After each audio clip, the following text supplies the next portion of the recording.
Let's talk about tower defense maps. So this is chapter 8 on my 7-man challenge run where I'm not using DLC. I am using the Fire Emblem Heroes weapons. I don't need them, I just like how they look. It is a slight advantage, I'll acknowledge that, but I really like them aesthetically, so that's why I want to use them. But let's talk about challenges. Let's talk about tower defense maps. So this is arguably a tower defense map where you have a bunch of enemies attacking your position, and your losing condition, like if a Lear dies, you lose, of course, but the other losing condition is if enemies make it to these tiles back here. So some enemies are actually going to ignore combat and try to fly past you or to move past you in order to win, because all they have to do is storm the capital. Storm the capital. That's a real life reference I didn't want to make in this video. All right. But yeah, they're trying to capture a castle in this case. So your job is to stop that.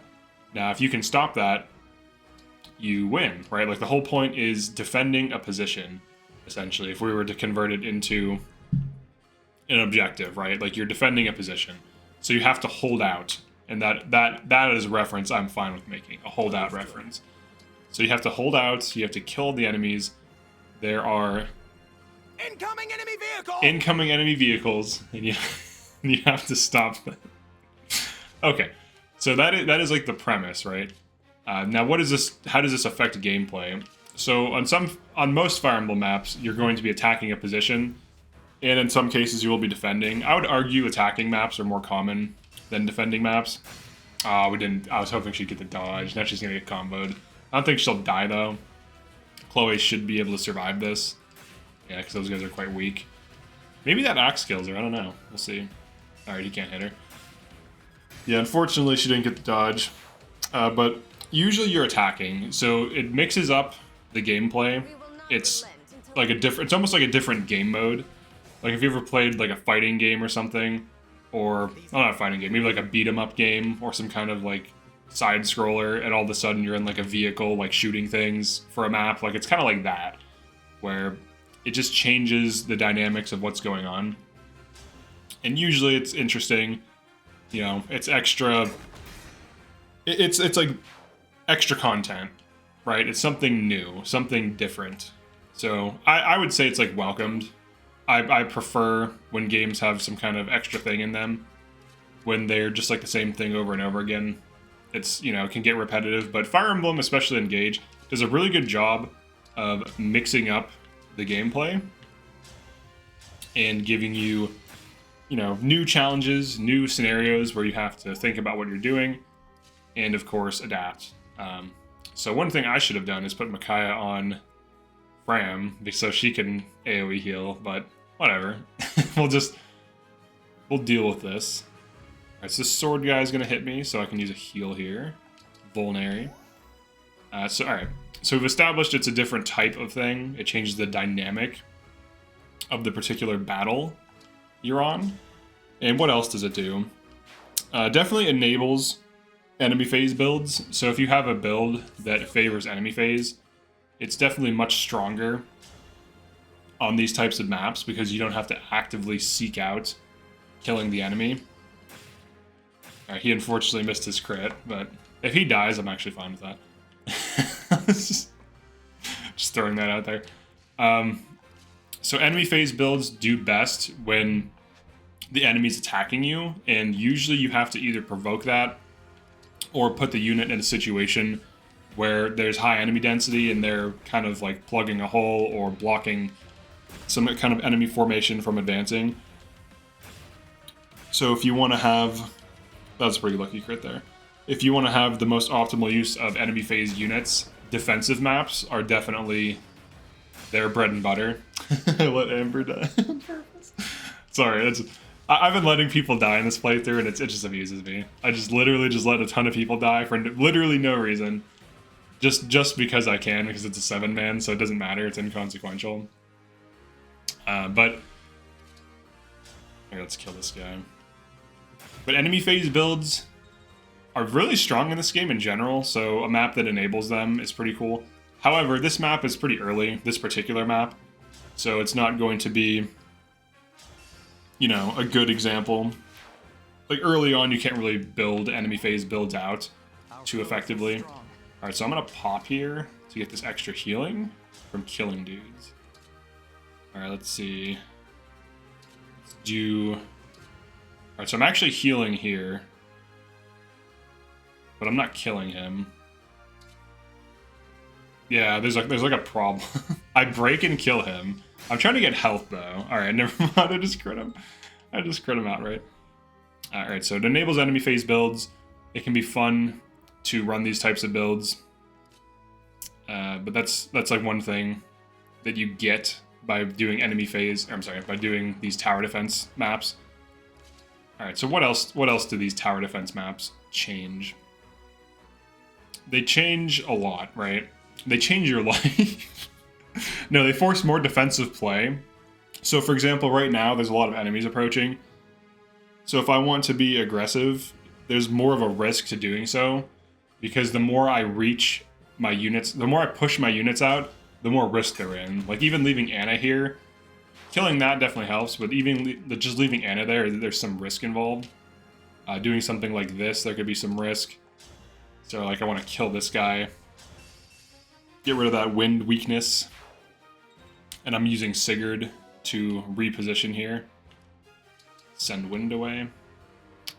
Let's try. So I'm going to try to get her not dead. I'm going to try to have her not die. And we'll chain guard Anna. So you have to kind of turtle. You kind of have to hold out. You have to be a little bit more defensive. Especially in this early map, you can't really reach out as far. So if you want to dive bomb the enemies, it's not really an option. You're kind of forced into a defensive position. And you can reach out situationally, but you can't reach out that much. So this map is like a perfect example of if you are not prepared for it and you overextend your units, you will get punished specifically right now when Kagetsu and Zelkov push and then when Ivy pushes. Because if your units are out of position, they'll have a hard time returning and securing kills. So something to consider.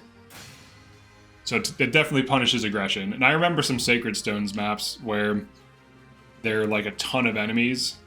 It's one of the endgame maps. It's like a darkness map, and there's an insane amount of enemies, and you really have to be defensive and hold fronts, or else you will die for sure. So, and right now I'm retreating with Chloe because I'm acknowledging that there's too many enemies incoming, too many incoming enemy vehicles, and we can't deal with that right now. Well, we can, but I have to address it, right? I can't just like mindlessly position. I have to be aware of the fact that he has Wadao. Now I could dive bomb him, but you can see how aggression can be punished here. She can shoot something down, but she needs to catch a heal. So for example, I could kill this, dive bomb Kagetsu, and maybe I'm okay, but that's like a huge risk to do that. So definitely not something that I would recommend. I have staff use. I can use a staff here. So in this position, I'd probably retreat. I want to be at a range of Kagetsu. So someone's going to have to kill this guy, that's for sure. Someone's going to have to do it. And we're going to want to do it in a way that's not unreasonable. I actually might just retreat here and use this. Great sack. So I'm willing to drop back in this game. I don't always go forward.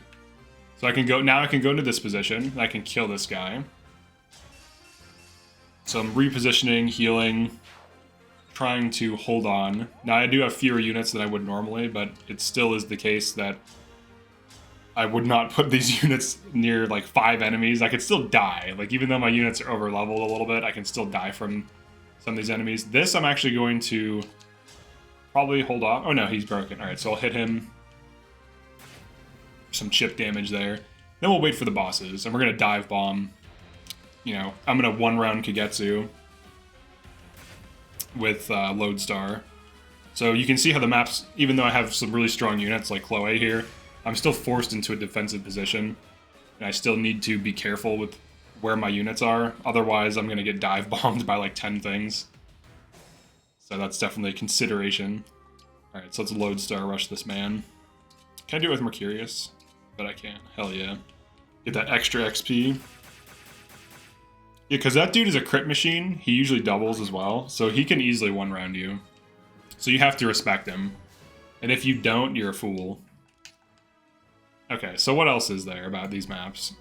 One other thing that's interesting is if the foe reaches a certain tile, you lose. So even though I have to manage the enemy forces and kill them, this guy, he doesn't care. He's going for the win. Like, you can kind of tell he's just going for it. So if I let him through, I will literally lose the map. So I need to not allow that. So I'm going to shoot him down with Anner, the banana here. The nice silver bow. So get him good. So I'm kind of holding this defensive position for a few reasons, but one of them is definitely the fact that if something gets through, we lose. So it's not even like an option to be defensive. It's kind of forced in a way. All right, check this out. I'm about to blow your mind with a dumb tactic. You've ever seen a Warp Ragnarok from Fram? Well, now you have. Fram Warp Ragnarok. It's the ability we needed. All right, now let's kill the other boss. The other thing too is if the enemies are coming to you, if you can kill them efficiently without sticking your neck out too far, you probably shouldn't stick your neck out too far. Like, if there's no advantage to doing so, you might as well just chill out, let them come to you, and have a good time, which is kind of what I'm doing in this particular video. So we killed the 2 mini-bosses, now we're waiting for the big boss. I do like how it kind of makes it feel like a survival game out of nowhere, like a tower defense survival game. I think that adds something to it. It's pretty interesting. Here we go. Some good enemy phasing. So this is good enemy phasing right here. This is a perfect example. Marth is a good enemy phase unit because of the healing. Alright, now I think she's going to start pushing. Yeah.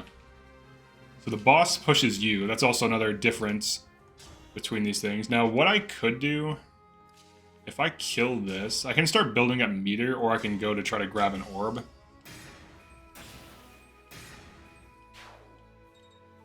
So I think I'll do that. I think I'll just let that hit me. And I still have Micaiah popped, so I can heal at range. So let's do that. Move over a little bit. Heal Lear down there. Try to build up an ult for Ivy there. A nice little treat for her. So I will have certain units kind of dive, kind of reach out. I think that's something that's, you know, standard for this game and for Fire Emblem in general. Usually it's going to be like a flyer or mounted unit or some kind of tank. So finding these opportunities to reach out and hit an enemy, kill an enemy before they dive bomb you with all their forces, that definitely helps. So like mitigating the incoming enemies is another aspect of these maps in particular. When you are on the attack, it's a completely different mindset from when the map is trying to overrun you.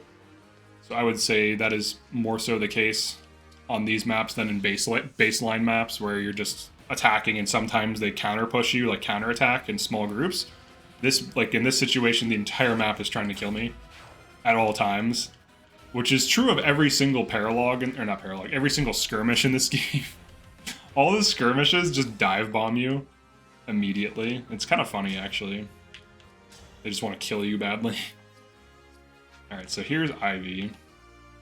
Now, she has a killer axe, and she also has adaptable. Now, the question is, can Anna tank Ivy? I don't know that she can. So we'll see. I can definitely send Chloe in to start getting her damaged. So I could do something like this.